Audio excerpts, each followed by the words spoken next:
Asalaamu calaykum waraxmatullaahi wabarakaatuh. Dhammaantiin saaxiibayaal soo dhowaada. Waxaan qaadan doonaa cashirkeena afraad ee vocabulary-ga.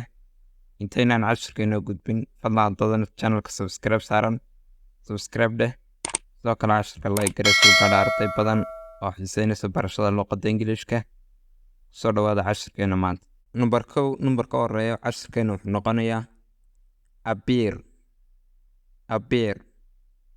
muuqasho. muuqasho. Number 2 waa apple waa tufaax.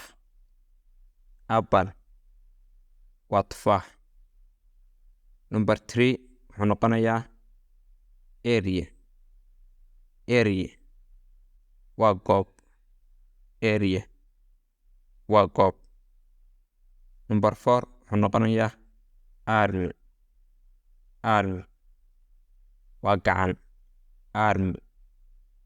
gacan. Number 5 waa arrange waa habayn. Number 6 waa arrive soo gaarid.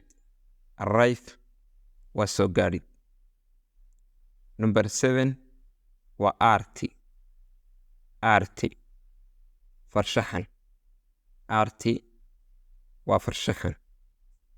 Number 8 wuxuu noqonayaa ani mid walba. Number 9 wuxuu noqonayaa answer waa jawaab. Numberka u dambeeya ee number 10 wuxuu noqonayaa economy waa dhaqaale.